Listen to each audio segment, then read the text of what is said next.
राधे स्वागत है new blog में। उम्मीद करती हूँ कि आप लोग अच्छे होंगे और मैं भी अच्छी हूँ। तो ये कुछ दिन पहले की वीडियो शूट हुई है, इसका आधा पार्ट मैं पहले ही डाल चुकी हूँ।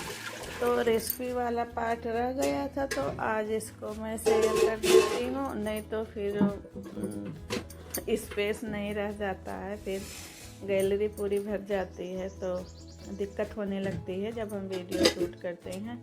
तो यहाँ पे दूध भी गर्म हो गया था और मैं चावल का आटा लगा ली थी। चावल का आटा नॉर्मल ही लगाई हूँ।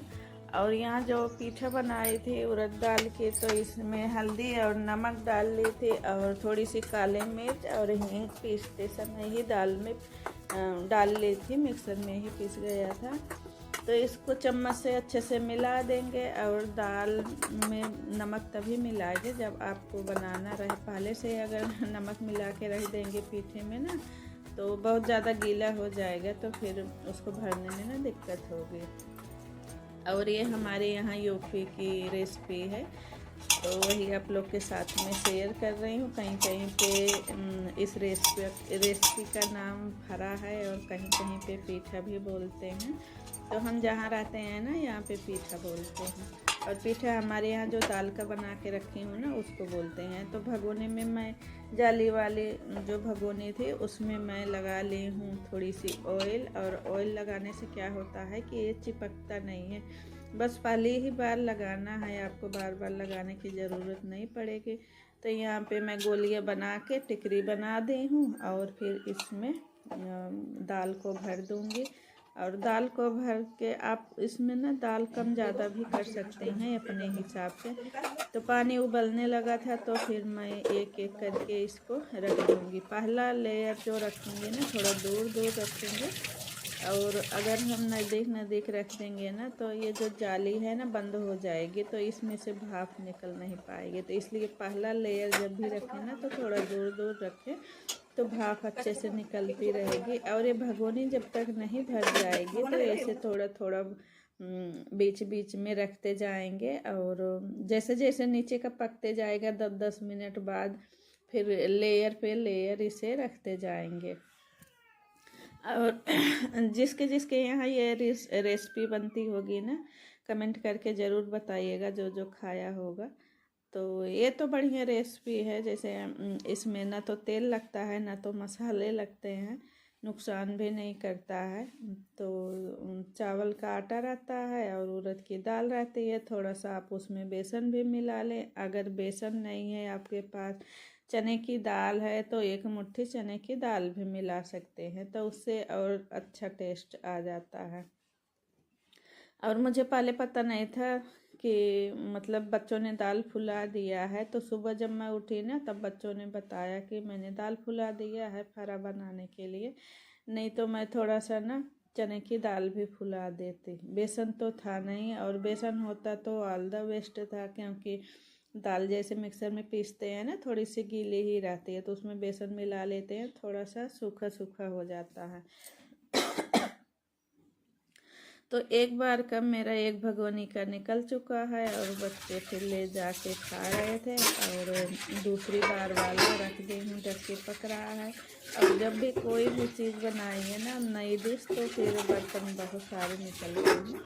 तो यहाँ पे जो बर्तन निकले हुए थे उसको भी धुल लूँगी, क्लीन कर लूँगी। और बीच बीच में ऐसे मैं खाना बनाते रहती हूँ, बर्तन भी धुलती जाती हूँ। जो भी बर्तन निकलते हैं ना, तो धुलती जाती हूँ। तो जब हम खाने के बाद जो भी बर्तन धुलते हैं, तो थोड़ा सा कम हुआ रहता है। वो तो कुकर, कढ़ाई, भगोनी तो दूध वाली रहती ही है, लेकिन जो और बर्तन रहते हैं ना, वो सब क्लीन रहते हैं, ज़्यादा बर्तन नहीं हो पाता है। और आप लोग को मेरी वीडियो अच्छी लगती हो तो लाइक शेयर सब्सक्राइब ज़रूर करिएगा और मुझे अपना फुल सपोर्ट दीजिएगा।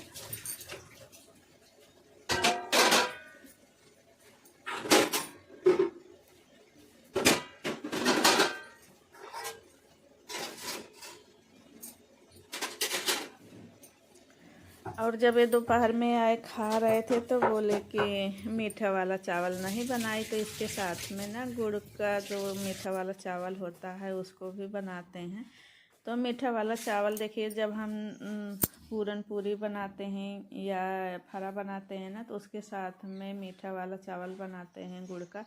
तो बूढ़े बुजुर्ग कहते थे कि जैसे उसको खाने के बाद जब ये वाला मीठा वाला चावल खाते हैं ना तो वो अच्छे से पचाता है, तो इसलिए जो है उसके साथ में मीठा चावल गांव में ज़रूर बनाते हैं।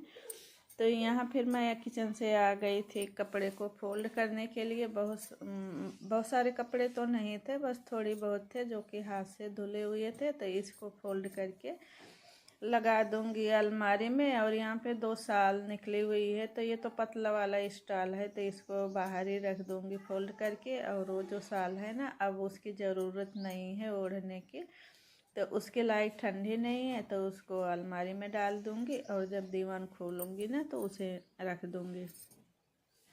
और फिर ये वाला सूट ना बहुत बेकार है, जबकि मैं कोटा से लेके आई थी और महंगा तो बहुत दिया था, 1200 का दिया था, लेकिन एक बार ही धुलिए ना तो फिर ऐसा हो जाता है जैसे रियोन का कपड़ा होता है ना, उस तरह का हो जाता है इसका कपड़ा। जबकि रियोन है नहीं, ये खरखरा वाला कपड़ा है, पता नहीं कौन सा कपड़ा है।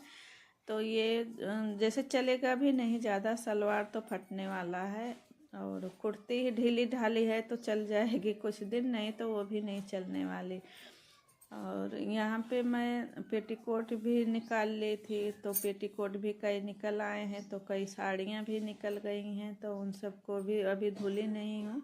जो धुली हूँ बस उसी को फोल्ड कर रही हूँ। और ये वाला प्लाजो है, तो प्लाजो तो हम इसे हमेशा पहन के नहीं रख सकते क्योंकि ये घाघरे जैसे चारों तरफ ज़मीन में टच होता रहता है ना, तो थोड़ा सा सफ़ेद है तो गंदा भी हो जाता है। और 2 और हैं, एक ग्रीन कलर का है और एक है रेड कलर का, तो वो दोनों तो बढ़िया है। सफ़ेद वाले में ज़्यादा ध्यान देना पड़ता है, और सफ़ेद कपड़े में अगर कुछ भी लग जाता है दाग वगैरह ना, तो फिर छूटता नहीं है। और ये सफ़ेद वाला प्लाजो पीली कुर्ती के साथ पहनते हैं ना तो बहुत अच्छा लगता है।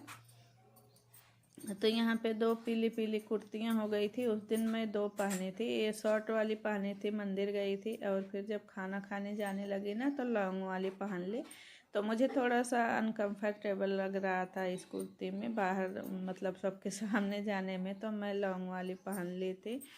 और घर में तो देखो हम कैसे भी पहन ले और वैसे घूमने टहलने जा रहे हैं तो भी चल जाता है, लेकिन सबके साथ में जैसे मुझे खुद को ही नहीं अच्छा लगता है। तो जो चीज़ नहीं पसंद आती ना तो उसे मैं बाहर नहीं पहन के जाती। बच्चों ने ज़बरदस्ती पहनवा दिया था, नहीं मम्मी अच्छा लग रहा है, तो पहन ली थी। वैसे तो मैं उसको ली थी घर में ही पहनने के लिए, घर में तो हम टी शर्ट शॉर्ट्स कुछ भी पहन लेते हैं, लेकिन बाहर इस तरह से नहीं पहन के जाते हैं। या तो साड़ी पहनेंगे या तो सूट पहनेंगे लॉन्ग वाली, वो भी शॉर्ट वाली नहीं पहनते हैं। तो इस तरह से मेरी डिश बन के तैयार हो गई है। एक कटोरी में घी है और एक में चटनी है, और मुझे फराना घी के साथ में ही अच्छा लगता है। और आप लोगों की कृपा से सब चीज़